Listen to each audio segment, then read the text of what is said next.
So today is a very special episode. We met as a team with the Commenda team, Sam and Spencer and Arnon in our team, to talk about not only the tax liability of a AI agent builder, but also the impact of the job losses from the jobs that AI agents are replacing.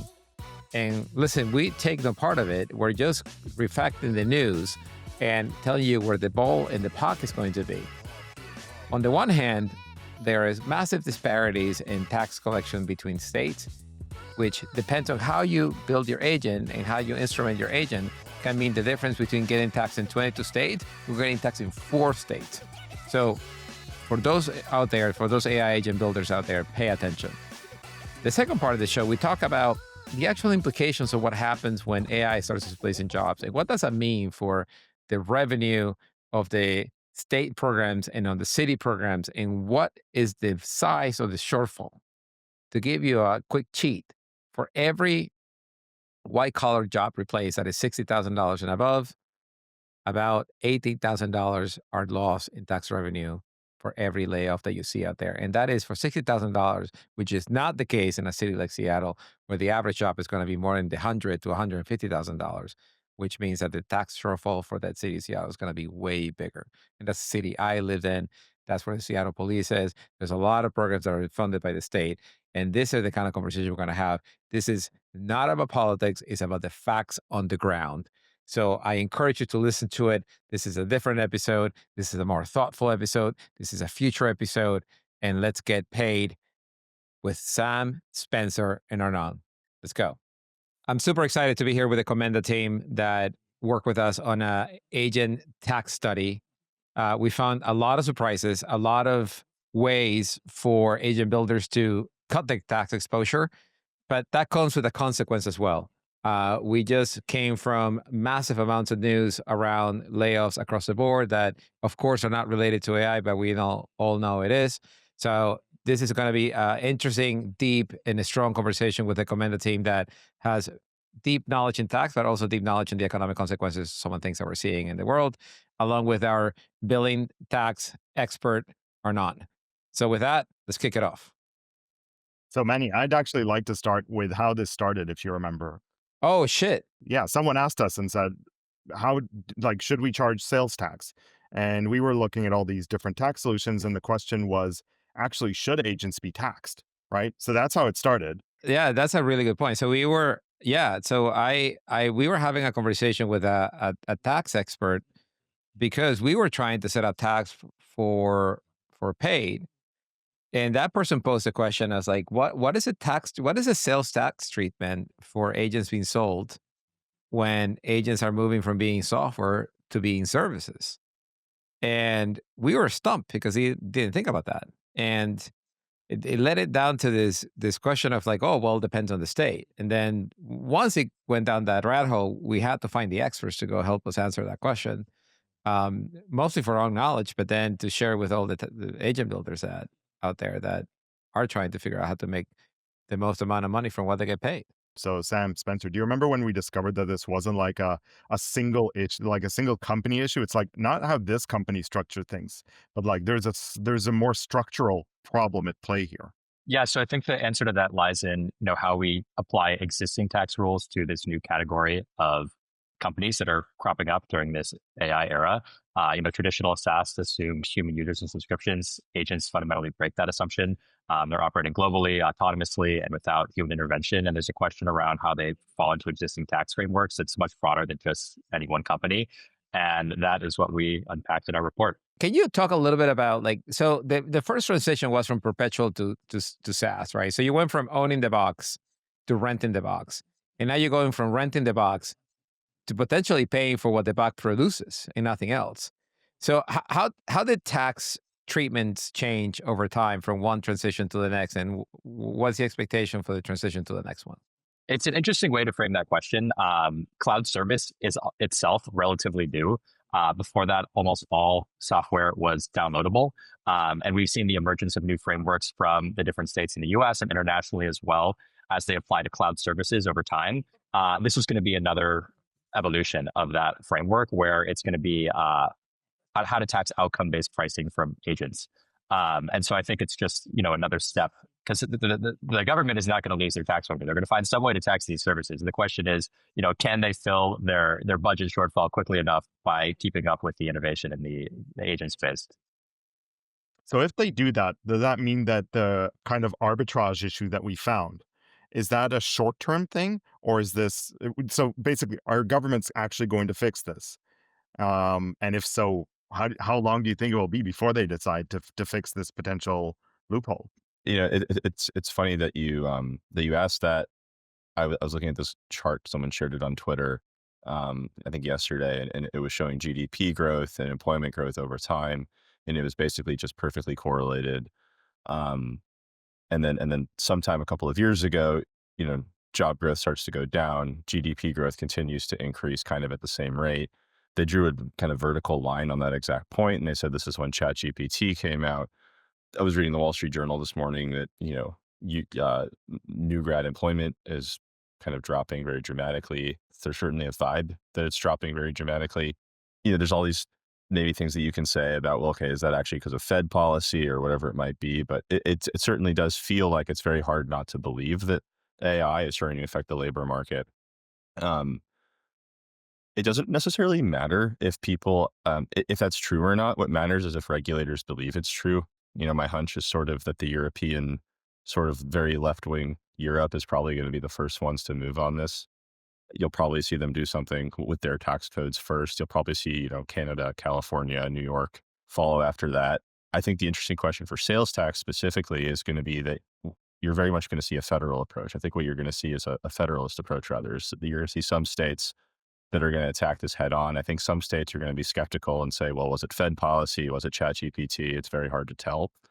But there is a very profound shift right now of what seems to be productivity that historically has come from labor. It's now going to come from capital. And you're probably going to see a very heterodox approach in terms of how tax regulators start to respond to that. I agree with you, except for the fact that if you trace the value the accretion through the chain, right? So like NVIDIA puts their chips and they run the LLMs that OpenAI or Anthropic provide, and then somebody else builds on top of that to deliver the labor replacement. Everyone except for NVIDIA is getting paid their full margin. So where will you put the tax along that value chain? Because if you tax the agent builder, like he's already running at like a 40% margin, maybe 20% margin. There was a study from Iconic saying that if you're growing fast, your margins are between negative and 30%.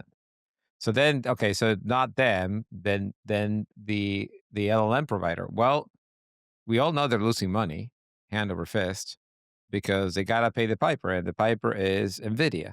So does it all go? Is everybody taxing NVIDIA then? Like, is that how it works? Or like, how would you lay this out policy wise? So like, I know you're not in the policy making business. You're in the reporting the news business. But tell me what somebody expect in terms of like where the tax distribution will come from. I'm going to leave the technical answer to Sam here. I actually would I think Sam would have the better perspective. But I will say, within your framework, one could probably argue that the Trump tariffs are actually just the AI tax. If you look at the supply chain, but I'll leave the more technical answer probably to Sam. So one thing I would note about indirect tax in general is that it's not a tax on gross receipts. It doesn't matter if your business is profitable or not; you still have to pay it. And in the U.S., like the way that the implications of your question are a lot different than they are in a VAT or GST system. In the U.S., which is where we have a single stage tax, it's only the final consumer of the good or service who's ultimately going to be paying the tax on that. Where you have a multi-stage tax, like in VAT and GST systems, there would be a broader implication throughout the supply chain, where you would potentially be, applying a tax burden on someone who's already loss making, and then you have a fundamental problem.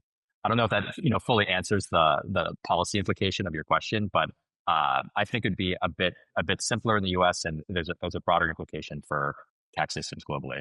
I think a really important thing to note as well is that the employment tax agencies for most states are separate from the sales tax agencies. Am I incorrect in saying that? Yes, they typically are entirely separate agencies, and even separate website portals. The administration is extremely fragmented here in the U.S. And I think the reason that that's interesting, so there was this economist from the Virginia school, his name's Buchanan, and he has this whole theory of like competing governmental interests that we often model the state as one actor. In this case, the state is quite literally very many actors. And, I almost wonder how that dynamic plays out, Sam. And it's something that's more of a political question or even like a governance question. But that's why I kind of think like in Europe, there's probably some way where it's a little bit easier. The policy is a little bit more centralized. In the US, you have these separately funded agencies that like there's just going to be some infighting if the sales tax people start trying to encroach on the employment people's tax revenues. You almost wonder if they don't start to create these very dumb jobs programs just to continue to inflate their own employment tax collections, right? Like, I think of like a very extreme example of this is, we have a big office in Bangalore, India, and India does a lot of things to try and increase labor participation, even when it's clearly not economically efficient. They don't have like automatic street cleaners. They pay old ladies to sweep the roads every morning. And like, I almost wonder if you're going to see because of this kind of, and Buchanan's the economist who really thought about this. He's from the Virginia school. But are we actually going to start to see these like very stupid policies because these agencies do employ a lot of people, they vote, there's probably some interest group there. This is a very real tension. And how are the agencies actually going to kind of butt heads on this? To be clear, it's a real problem. I mean, the data is clear, but it's democracy. It's going to be a little bit messy. I mean, our research, the research we did together, some of the math that we did, which was a little bit of a lowball, said that if there's 2 million administrative workers and 10% of them get displaced, then we're looking at about $18,000 in taxes per person per year that individual states would end up losing. So you're right, it's on the federal level as well, but once that money starts going away, they will have to do something, and they might, as you say, create some of those policies that might appear stupid or we might not understand why they're there, but they will need to protect their revenue, right? How's this going to work out though? Like okay, so it affects the people who are not employed anymore, but when Amazon does its layoffs, like it affects a number of states, who can't coordinate, what they're going to do. In the Amazon case, I guess it affects the state of Washington disproportionately, given that the majority of people are in Seattle. But how will you see this play out? Given that is it a boiling the frog kind of problem where everybody gets affected a little bit at a time until it's actually too late, or is it like one state will set the tone like Colorado or Washington or California did for like say marijuana or whatever, where they just pass legislation and just like everybody start following it? I mean, my expectation is that they won't be able to react quickly enough. There's a lot of case law and regulation around these issues, and throwing that out the window in the next 18 months is probably not going to happen. You'll see the better resource states change frameworks first. Those are going to be like California and New York, like blue states are the states with larger populations that might have a better resource indirect tax team. And then eventually you'll see the other states sort of fall in line.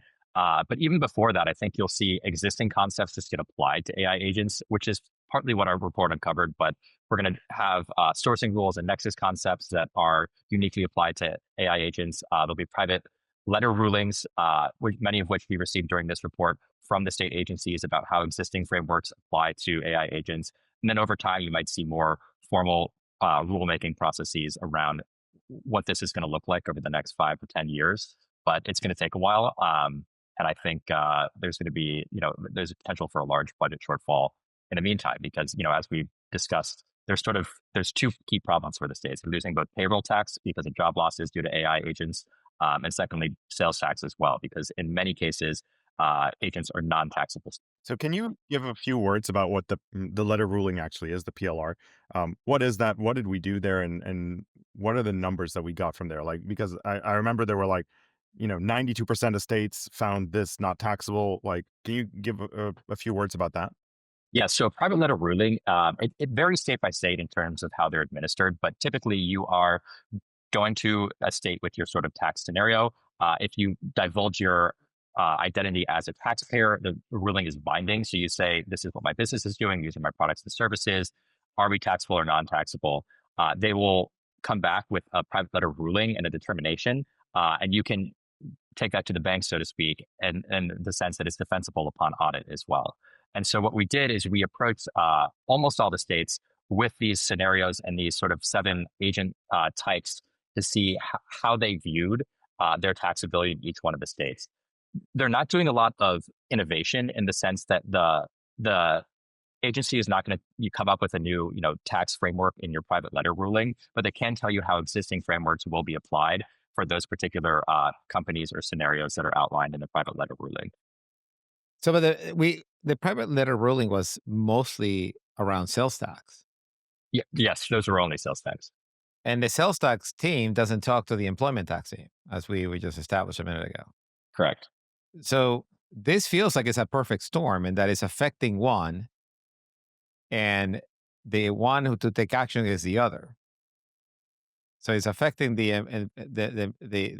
employment tax, and the only one who can solve this problem is the sales tax.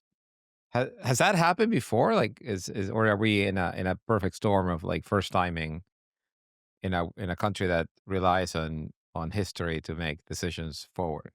What I think is honestly far more likely is that what's going to happen is the sales tax agency is just going to start trying to collect this tax. And then at some point, the employment people are going to start to realize that maybe, my guess is they probably don't actually believe right now that it's AI. They probably think it's monetary policy or, interest rates or something. And it's, could very well be AI.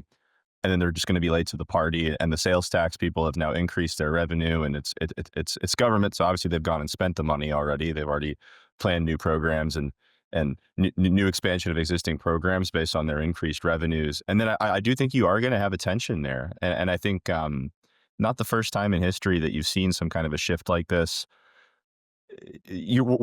We're going to see this across the economy. I think, even AI agents are maybe like one of the least extreme. If you think about like truck drivers, for example, where you have a massive union and Waymo works, right? So like this is going to somehow be probably something where power just starts to get concentrated more and more in one agency versus the other. The entire U.S. tax code for about 100 years has been built on some idea of an income tax. But if income just becomes less prominent, it does just become very, very disruptive to the actual underlying agencies, because these aren't different teams on the same agency. Like, I think this is really important. These are totally different agencies. I mean, they're probably in many states, they're not even in the same building. And there's probably even some Montague and Capulet kind of dynamic, I would imagine, between a lot of them, where they're actually going to go after each other. Like, this could actually get very this could get very dramatic if you're really into like state tax collection agency drama. This might be a really fun decade for you. I think I was thinking about this in terms of, like you said, it's not like there's a state tax and there's the people building AI agents. It's not that. All of the power, all of the money is going to end up, Manny, to your point, maybe in the end at NVIDIA, right? Because everyone pays that tax to NVIDIA. They'll amass a lot of power, and then you'll have on the other side, you'll have a lot of different players. You have the income tax, the sales tax, but you also have like these labor unions. They're not going to go quietly for this. Like, they're not going to let 50% of people in an industry get replaced. Right? No, I mean, so the labor unions collect dues from their members. So like these are non-paying due, members who are paying due members who are not paying dues anymore. What the interesting thing that you guys said in the Commenda team is that historically in the U.S. it accrues to the buyer of the services, which happens to be also the one who is replacing the human beings with the agents. So so at a sort of like conceptual level of like, the way to imagine this is that okay, so if you're replacing a human with an agent, there will be a tax consequence in the form of some kind of sales tax, and then that seems to make sense, if you would. What that doesn't make sense is the fact that, and correct me if I'm wrong because I'm not bone up on this, is that sales tax and employment tax are collected separately, but they all go into the same state budget. You see what I mean? And and that budget funds, schools and meals for kids, without means, and after school programs and roads and police and the state forests. And So like you said, I mean, like it goes into the same pool and it gets distributed, but when that amount is cut in say a quarter, then the legislatures are left with like, okay, so what programs are we not going to fund? Am I following the logic right on this, or am I off? Yeah, I mean, they'll have to make a decision and they'll probably come up with a new tax. I mean, sales tax itself filled a budget shortfall during the Great Depression era. There's an interesting historical parallel here. It's actually a relatively new tax itself.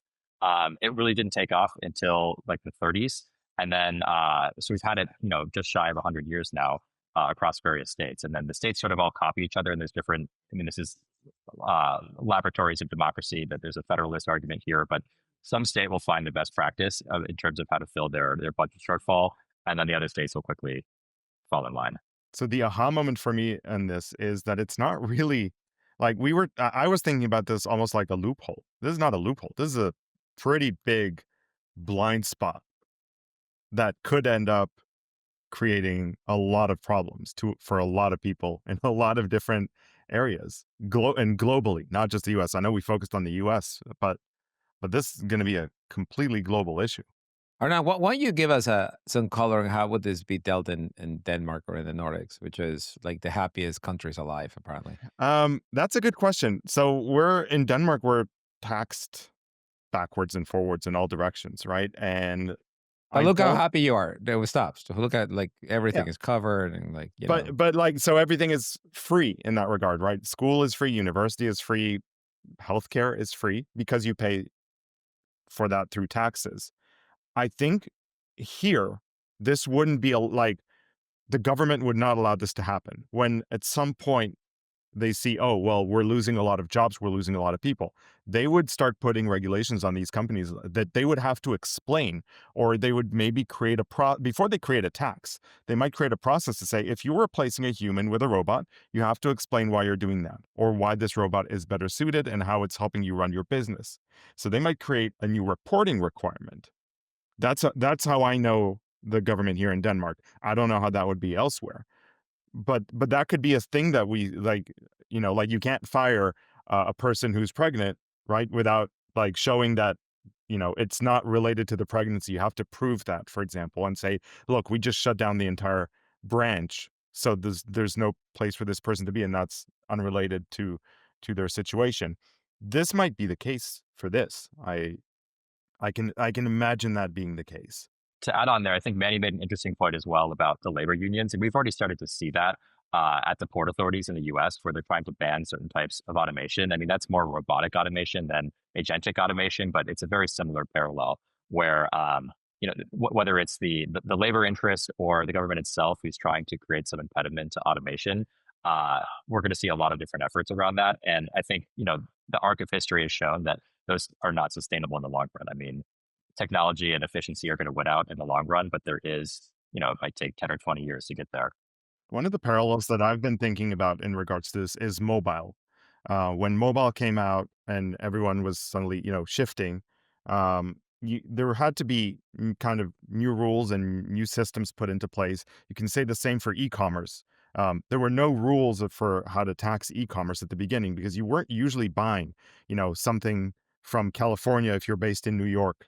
Those kind of situations, and the laws did change, and governments did catch up. It took a while, but I feel like we're looking at something a lot bigger here, and something that has a much more like personal impact. Like it's not like, oh, we will need fewer stores. It's like we will need fewer people, and that's a little bit scary to me. This is why, like, I've been trying to analogize this to the internet, right? So, like, how the state tried to tax the internet, and Bezos and everybody else selling online came out strongly and said, like, don't, because you will stifle the growth and blah blah blah blah.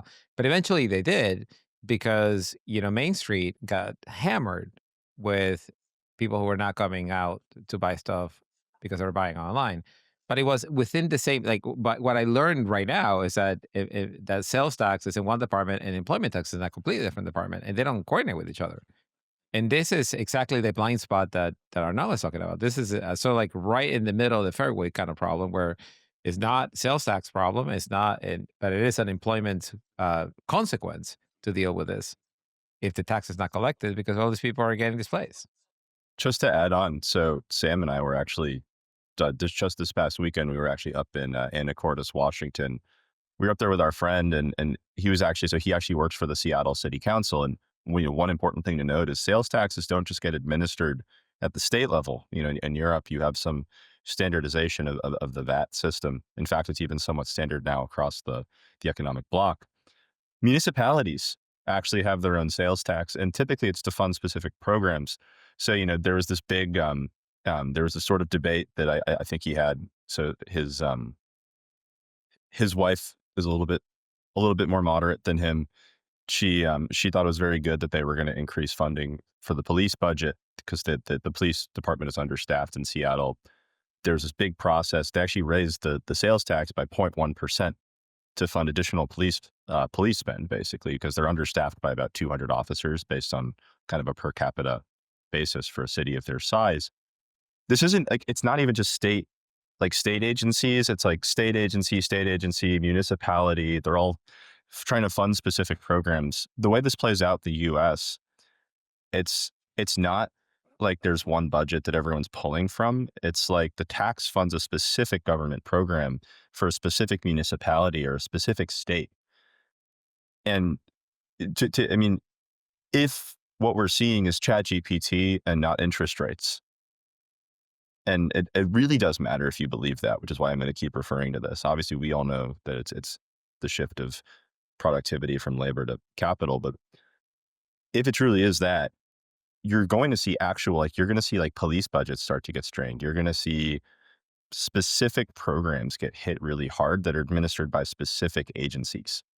And that is I think even somehow more profound than what I think you guys are suggesting, because it could actually affect how, I mean, Sam, feel free to jump in and correct me if you think I'm wrong, but I think it could really be very profound in how it actually impacts how our government is structured. So I would have to look. Our tax district has something like 13,000 tax jurisdictions in the US in it.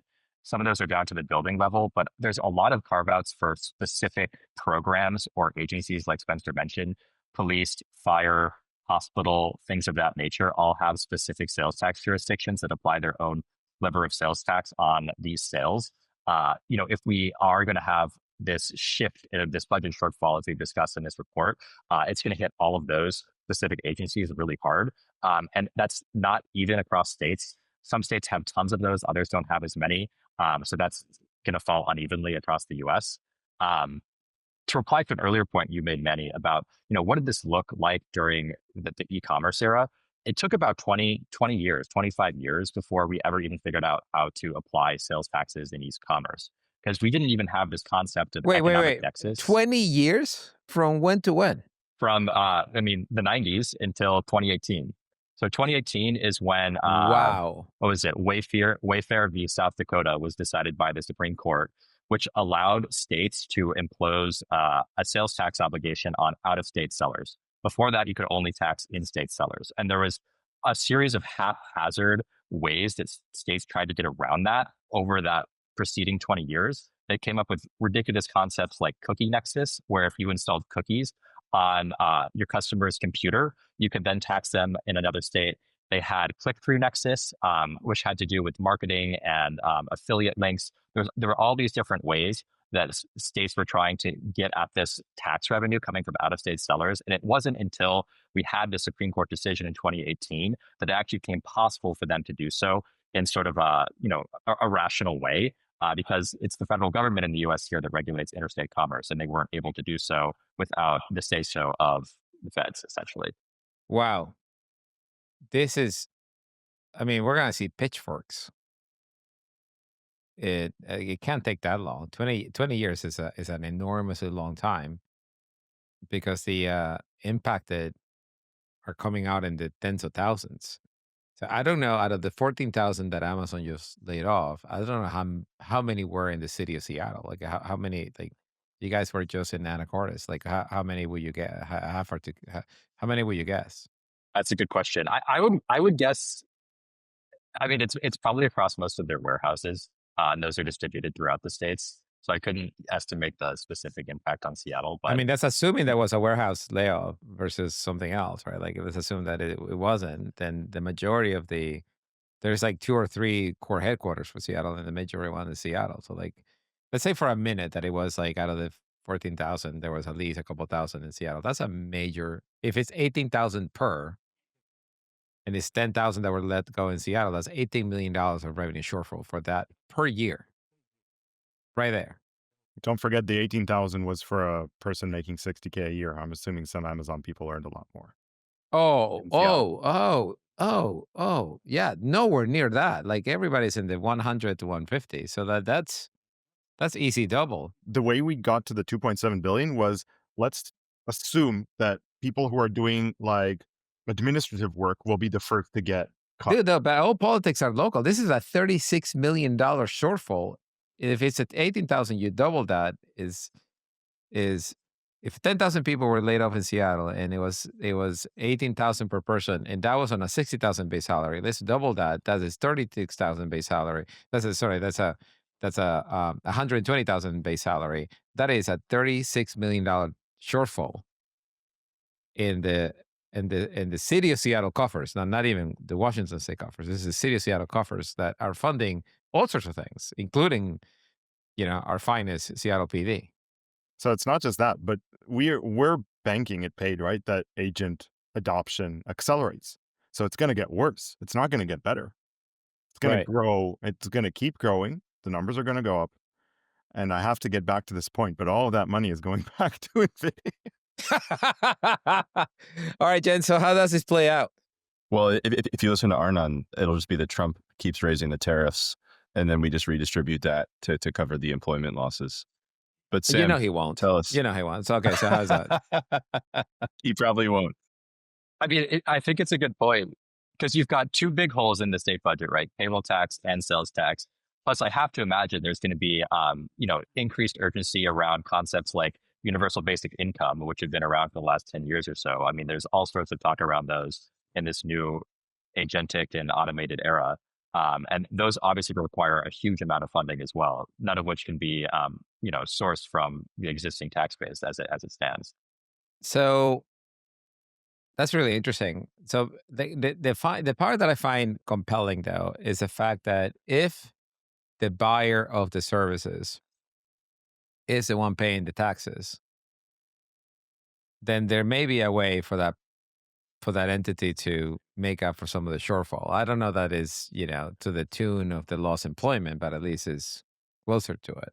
But I don't know where we're as a nation, we're deeply in deficit. So I still don't know where that money is going to come from. I think we'll need a new concept. Like we were talking about earlier, we're going to apply existing frameworks for the next few years, and that's going to be haphazard. Over time, I think we'll see that become more formalized. And I think that, we'll start with California, New York, like you said, and the EU. But then over time, like the OECD or someone is going to have a digital labor initiative, and they're going to figure out how do we apply these taxing concepts to agents for the next 100 years. And that's going to start to get more standard across the globe. So this sounds to me like a call to action. Basically, we're saying, if you're in government, if you are thinking about these things, if you are an OECD, WTO, I don't know, whatever organization, like the time to start thinking about this was last year. And like, we need action on this, like soon. Because it is going to get worse, and it is going to get bigger and bigger. And this, we called it a loophole almost, or an arbitrage in the report. But I'm beginning to think we should have called it something else, something a little bit more alarming, honestly. But one thing that I'm thinking about, so one of the things that we uncovered as well in this report, and this is a little bit of a leap, we looked at some of these outcome-based companies that are not selling actual software. They're selling kind of like an agent that does work without access to the software. So it's not downloadable. There's no user interface. And they're effectively tax exempt. So they're part of that problem, right? I mean, it's really good for them. And we've been telling companies that they should go down this outcome-based route, because we think that's the most value aligned. It's the one that gives most value to both the person selling it and to the person buying it. But this results in a tax exemption. So this will have to be closed off at some point. Yeah, I think states will need to broaden their definition of services dramatically. So some states already tax them. Many states do not. And they'll have to either create, a special carve out for agentic automations so that, professional services delivered by humans still remain untaxable, or they'll have to start taxing services more broadly.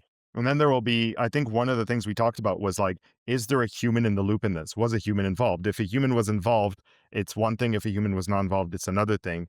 I think, Manny, like we need to start thinking about how these things are documented and audited, which is not something startups like to do, but like it's kind of like the nexus, right? No one wants to deal with this. You would rather just not think about it until you have to. I think that's a great product idea in general. Let me turn the conversation into something else. So, we talked about all the jobs that disappear because agents are doing it. But we're not talking about all the jobs that are created when people start building agents to fulfill a need. And that's the other side of the coin that we're seeing is that it's getting easier to actually build, things that do real beneficial work. And this could be done by anyone moderately technical. So I would love to hear y'all's opinions around like, you know, could we be seeing the rise of the maker economy or of the agent builder economy where not everyone displays is going to be boohoo, I don't have a job, but everyone, some of the people displays are going to be like, great, I'm going to start building agents to do my job and start selling them. I think honestly, there's always this discussion of productivity from labor into capital, and then there's some implication that that's not egalitarian. There's nothing actually inherent about capitalism that shift has to be unegalitarian. I mean, it brings down the cost of creating assets. Dividends are income too, right? Like the cost of actually doing business and creating things and selling them to consumers is going to come down dramatically. It already has. Like drop shipping would have like just totally blown your mind if I had explained this to you in like 1960 or something, like that someone could just sell the product and then manufacture it on the other side of the world. And there's just this reliable, and then I get my I need a Diet Coke sweater 2 weeks later and it's like really reliable and it works great. Um, I do think we're going to see some kind of a shift in that direction. I think you'll probably also see more inflationary monetary policy to try and boost employment. I think that's probably all part of the pie of how government is going to respond here. I do think they're going to try and the really extreme example of why I'm just so skeptical the government's going to be smart here is that California didn't build a high-speed rail, but they do brag about the tens of thousands of jobs they created while trying to build a high-speed rail from Bakersfield to Modesto. That doesn't exist. There's actually one beam. They have one beam, and 20,000 people made it. And there is some way where, I think probably a combination of like, you'll see some expansion of maybe this inflationary policy. You'll see some welfare spending to increase. I think at the same time, you'll see people that can grab this moment and create a ton of value. And start to accrue income through other sources other than a salary. The concept of a salary, this is itself only you could say 150-year-old economic paradigm. Like we used to all be farmers and then we were all working in factories and now maybe we're information workers. And then maybe the next thing is that, to your point, like we all have these maybe small businesses and everything is just very globalized where we're selling everywhere. And it's certainly going to be chaotic. Like, I don't think there's any way you can cut it where unless AI just somehow goes poof, which just feels very impossible to even think about, that it's not going to have a profound shift on how people earn. Will that be an egalitarian shift? I mean, there's probably a lot of ways that it could actually be extremely egalitarian. And I think that's probably underrated right now in how people are thinking about this. Because it's not like one thing shifts. Many, many things are going to shift. This is a tech sea change. It's probably the most important thing since the internet. And if you think about how the internet has changed how the economy behaves, it wasn't like, oh, we had a Borders and now we have Amazon. It was like now anyone can write a book, sell it to anyone, anywhere in 6 different formats, and it shows up in 24 hours. And that's actually very profound. And so it's okay. AI is coming. It's going to be very similar. It's going to affect many dimensions of the economy, and it doesn't have to be unegalitarian, which is what I think is like the universal basic income. Bill Gates says we have to tax robots, like whatever that means. It sounds like he's just really saying, I'm the good one, tax me first, because like, look at me, I'm so good. I want you to tax Azure before you tax AWS. And that feels probably like very small-minded about how this shift can go. Well, I think that I tend to agree with that. I just don't know what happens in the in between state. So like it's great to think about the end state of when we had a lot of layoffs in Seattle or in that area from Boeing when they moved to when they shift plants, etc. There was actually a lot of entrepreneurs that were made from the settlements and and that being great. I have the same hope that that's exactly how we're gonna end up here, and that those people who were laid off are going to get some amount of compensation in for the time, and they're gonna go ahead and be entrepreneurial about it and start something, and hopefully the agent economy is more the distribution is a lot more even and a lot less spiky, if you would. But I don't know that that's a fact. That's our goal here at Paid is to make sure that anyone building agents has access to getting paid and making money from the agents that they're building. Is there anything else that we should cover here that we didn't cover? I would just ask, are you more excited about the future or are you more worried about the future? Don't think about your own company and your what you are doing. If you're thinking about where things are going, are you concerned about it or are you like, oh, this is massive opportunity and there's so much to do and it's going to be amazing? I'm a techno optimist to the core. I definitely think the future can be brighter, and we have to do certain things to make it so. But that's sort of my fundamental precept. It struck me as Manny was talking that I'm not worried about the younger generation. I already think there's been some massively successful AI companies, and even just one-off shops that have developed AI tools that are just really taking off. Whether you're selling on Gumroad or through the Apple App Store. I mean, there's that Cal AI app that was basically vibe coded in a week. That's now hugely successful. I mean, the question is, how do you reskill the rest of the labor force that's a bit older, that's not as attuned to these types of things, that has a more traditional office job? And that's sort of the fundamental shift that might need some policy support over the next 20 years.